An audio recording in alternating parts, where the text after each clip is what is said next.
toutes et à tous, bienvenue sur la chaîne du ministère Précepte. Et donc nous allons continuer cette étude dans l'évangile de Jean chapitre 3.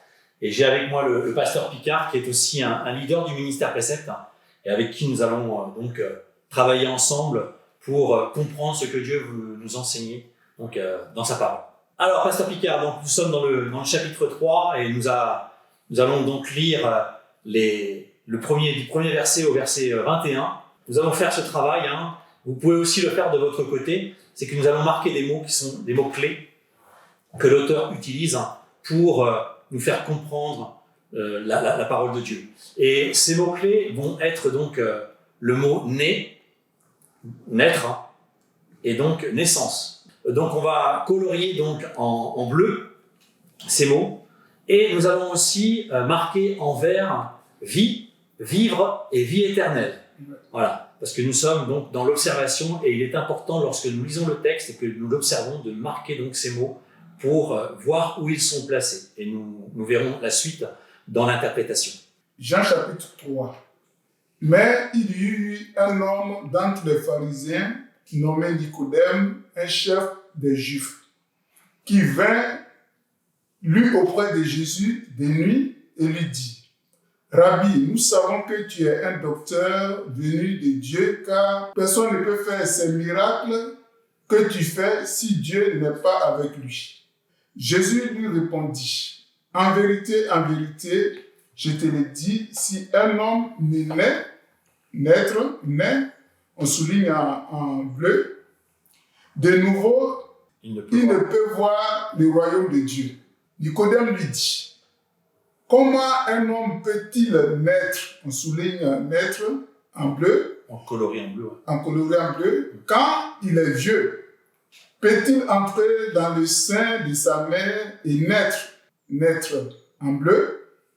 Jésus répondit: en vérité, je te le dis, si un homme n'est né en bleu, d'eau et d'esprit, il ne peut entrer dans le royaume de Dieu. Car ce qui est né en bleu, ce qui est né de la chair est chair, et ce qui est né en souligne en bleu, d'esprit est esprit. Ne te trompe pas que je t'ai dit, il faut que vous naissiez de nouveau, naissiez en bleu.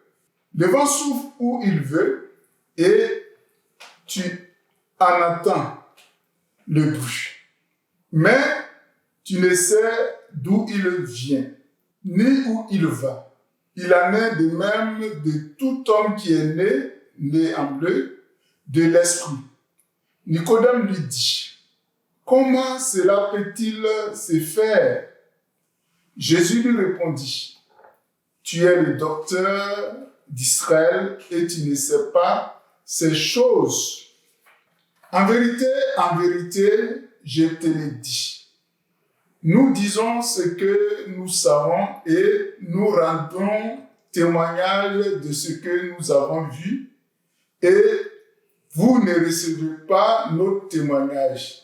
Si vous ne croyez pas quand je vous ai parlé des choses terrestres, comment croyez-vous quand je vous parlerai des choses célestes? Personne n'est monté au ciel si ce n'est celui qui est descendu du ciel, le Fils de l'homme qui est dans le ciel. Et comme Moïse éleva le serpent dans le désert, il faut de même que le Fils de l'homme soit élevé, afin que quiconque croit en lui ait la vie éternelle. Car Dieu a tant aimé le monde qu'il a donné son Fils unique, afin que quiconque croit en lui ne périsse point, mais qu'il ait la vie éternelle. Alors, pasteur Picard. Donc, vie éternelle au verset 15, et au verset 16, donc, on le colorie en vert. Oui, on le colorie en vert. Dieu, en effet, n'a pas envoyé son Fils dans le monde pour qu'il juge le monde, mais pour que le monde soit sauvé par lui. Celui qui croit en lui n'est pas jugé, mais celui qui ne croit pas est déjà jugé. parce qu'il n'a pas cru au nom du Fils unique de Dieu. Et ce jugement, c'est que la lumière est venue dans le monde. Les hommes ont préféré les ténèbres à la lumière parce que leurs œuvres étaient mauvaises. Car quiconque fait le mal est la lumière et ne vient point à la lumière de peur que ses œuvres ne soient dévoilées. Mais celui qui agit selon la vérité vient à la lumière afin que ses œuvres soient manifestées parce qu'elles sont faites en Dieu.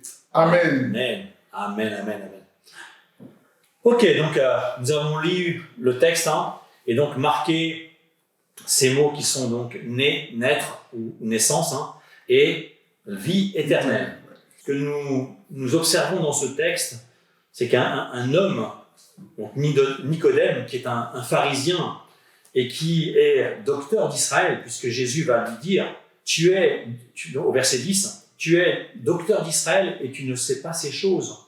Nicodème ne va pas comprendre ce que Jésus lui enseigne concernant la nouvelle naissance. Et c'est vrai qu'aujourd'hui, beaucoup de personnes ne savent pas ce qu'est la nouvelle naissance. Et c'est ce qu'on va voir. Alors, Pasteur Picard, la question que je te pose, c'est donc dans ce texte, selon Jésus, que devait faire Nicodème pour entrer dans le royaume de Dieu? Selon Jésus, Nicodème devrait naître de nouveau. Il devait naître de nouveau. Naître de nouveau. Eh oui. Donc on peut dire qu'il y a une première naissance. Cette naissance physique. Cette naissance physique. Quand on dit naître de nouveau, c'est qu'il y a une seconde naissance. Et cette naissance, c'est une naissance spirituelle. Amen. C'est une naissance spirituelle. C'est pour cela que Jésus va te parler d'esprit et de chair. Et c'est vrai, au verset 5, Jésus va lui dire, en vérité, je te le dis, si un homme ne naît d'eau et d'esprit, il ne peut entrer dans le royaume de Dieu. Et que veut dire Jésus? C'est un verset qui est très, très, très important oui. Pour tout un enfant de Dieu. Avant de venir à Christ, on nous a évangélisés. Quand on va évangéliser, la personne accepte ou n'accepte pas. Maintenant, si toi tu acceptes Jésus, tu veux faire partie de la famille de Jésus, il faut passer d'abord dans le baptême d'eau, qui est le baptême de repentance. Amen. Et quand on parle de baptême, il y a beaucoup de choses qui se disent dedans, mais c'est aussi facile. On dit baptême, baptisos, c'est-à-dire immergé. Corps immergé, tout à fait. Immergé. Et non pas aspergé. Voilà. Et c'est vrai que ça a une symbolique. C'est symbolique. Ouais, dans le sens où, lorsque le corps est plongé dans l'eau, c'est comme si on noyait notre ancienne nature. Justement. Et que lorsque le corps sort de l'eau, voilà. Il devient une nouvelle créature. Une nouvelle nature. Et après ce baptême d'eau, et quand on lit les Écritures, on va voir que, surtout dans les Actes des Apôtres, il y a beaucoup qui ont reçu ce baptême d'eau, mais qui n'ont pas reçu le baptême d'esprit. Donc ça veut dire que là, il est question donc de naître d'eau et d'esprit. Voilà. Comme tu le dis, Jean le Baptiste a prêché la repentance au peuple d'Israël. Justement. Et ils sont passés donc par les eaux dans les eaux du Jourdain. Justement. Ils ont reçu ce baptême. Comme nous aussi, nous l'avons fait, ce pas avec le Seigneur Jésus. Justement. Et après ça, il y a le baptême d'esprit. Parce que tout un enfant de Dieu doit être conduit par l'Esprit de Dieu. Amen. C'est ce que dit Jésus au verset 8. Le vent souffle où il veut et tu en entends le bruit, mais tu ne sais d'où il vient et où il va. Et c'est vrai, le vent, on l'entend, il souffle, mais où il est, on ne le voit pas, il est invisible. Voilà. C'est comme l'Esprit de Dieu. L'Esprit de Dieu est invisible, nous ne le voyons pas. Voilà. Mais l'enfant de Dieu qui a le Saint-Esprit doit se laisser diriger par lui. Voilà, c'est pour cela même les gens n'ont pas compris le ministère de Jésus. Ouais. Parce qu'il se laissait conduire par l'Esprit de Dieu. Amen. Tout à fait. Et on doit prendre exemple sur lui. Justement. Là, c'est fort. Et donc, Nicodème ne comprend pas cela. Pourquoi? Parce qu'il fonctionne avec son intelligence humaine. il n'a pas le Saint-Esprit, il ne comprend pas les paroles de Jésus. Et Jésus va lui expliquer, va l'enseigner sur cette nouvelle naissance. Et comme tu le dis bien, cette nouvelle naissance doit être expliquée à tout un enfant de Dieu. Combien sommes-nous dans des églises, dans les assemblées? Est-ce que nous sommes nés de nouveau? Est-ce que nous sommes nés de nouveau? Parce que cette nouvelle naissance, c'est vrai, on parle de la repentance. Quand on parle de repentance, ça dit, ce que tu as fait de mal, tu te repens et tu prends la décision de ne plus en refaire. Mais ce que tu as laissé, que tu t'en vas reprendre. C'est en cela que la Bible nous parle des chiens qui retournent à sa vomissure. Ceux qui ont vomi. Voilà. Et toutes les fois que la chair va dominer sur l'esprit, ta vie chrétienne ne sera pas digne. Il faudrait qu'on se laisse guider par l'Esprit de Dieu. C'est pour cela le Seigneur Jésus a dit, il faut qu'on soit né d'eau et d'esprit. Amen. Amen. Ce que je comprends aussi, c'est que le fait de passer par les eaux du baptême, c'est aussi noyer notre vieille nature. Justement. Voilà, noyer la chair qui veut nous dominer, puisque la chair a des désirs qui sont contraires à ceux de l'Esprit de Dieu. Hein? Et c'est un combat de chaque jour. Et donc, en passant par les eaux du baptême, ça permet nous noyons cette chair pour laisser l'Esprit de Dieu nous diriger. Amen. Amen. Amen. Et c'est vrai que Jésus le dit aussi, encore au verset 18, celui qui croit en lui, donc en Jésus, n'est point jugé. Mais celui qui ne croit pas en lui est déjà jugé. C'est ça. Parce qu'il n'a pas cru au nom du Fils de Dieu. Donc nous qui avons accepté Jésus, nous sommes repentis, nous sommes devenus enfants de Dieu, nous avons reçu le Saint-Esprit et aujourd'hui nous devons nous laisser diriger par lui. Simplement. Amen. Tout simplement, c'est laisser guider par l'Esprit de Dieu. Ouais. Et tous les premiers disciples se sont laissés guider par l'Esprit de Dieu. Amen. On voit le cas de l'apôtre Paul. Alléluia. Qui s'est laissé guider par l'Esprit de Dieu. Eh oui. Et c'est le Seigneur Jésus qui nous a dit d'aller évangéliser. À maintes reprises, l'apôtre Paul a voulu aller évangéliser. Mais l'Esprit de Dieu a dit, ne va pas. Ne va pas. Jusqu'à ce que le Saint-Esprit l'oriente là où il devait aller. Amen. Alléluia. En tout cas, c'est un texte qui est très, très puissant. Et on voit donc cet homme Nicodème qui est un homme qui connaît les Écritures, puisque c'est un docteur. Ouais. Il a une grande connaissance et il enseigne le livre de la loi au peuple juif.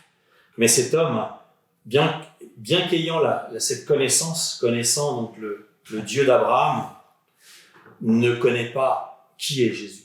Ouais. Mais nous voyons que cette rencontre avec le Maître va le transformer. Il va apprendre à connaître Jésus. Jésus va lui enseigner qu'est-ce que la nouvelle naissance. Et à travers ce texte, nous comprenons ce que Jésus veut nous dire. C'est-à-dire que nous devons justement l'accepter comme Seigneur et Sauveur. Nous devons aussi nous repentir pour toutes nos fautes, pour tous nos péchés, pour tout ce que nous avons fait de mal, puisque nous savons que nous sommes nés pécheurs et que Dieu, dans son amour, a envoyé son Fils, comme nous le dit le verset 16. Dieu a tant aimé le monde qu'il a donné son Fils unique, Jésus-Christ, afin que quiconque croit en lui ne périsse point, mais ait la vie éternelle.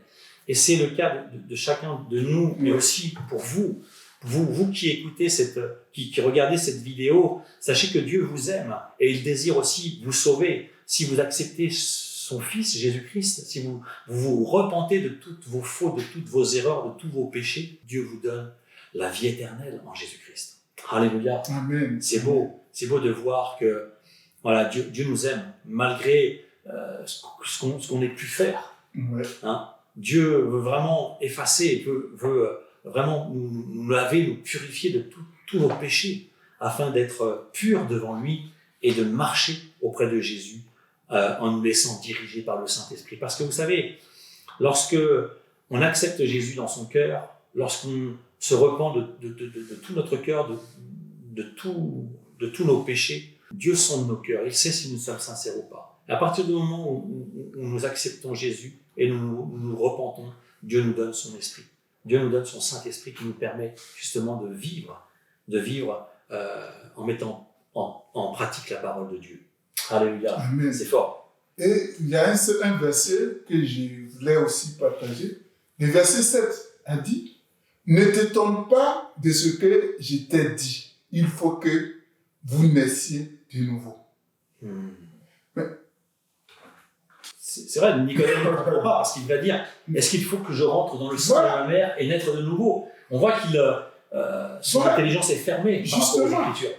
On est beaucoup dirigé selon notre connaissance, selon notre propre sagesse, que d'être dirigé par l'Esprit de Dieu. Ah oui, être né de nouveau, c'est suivre Jésus en se laissant diriger par le Saint-Esprit. C'est tout. J'aime beaucoup le verset 21. « Mais celui qui agit selon la vérité vient à la lumière. » Voilà, puisque c'est Jésus qui nous éclaire. C'est Jésus la lumière. Afin que ses œuvres soient manifestées parce qu'elles sont faites en Dieu. En étant enfants de Dieu, nous devons justement rendre témoignage de cette lumière, rendre témoignage de Jésus. Et par notre vie, nous devons aussi montrer aux autres le chemin qui mène à Jésus, qui mène au Père, qui mène à Dieu. Parce que nous vivons non plus pour nous, mais nous vivons pour servir le Maître. Alléluia. Amen. Alléluia. Donc j'espère que vous avez été bénis. Moi, pour ma part, je l'ai été.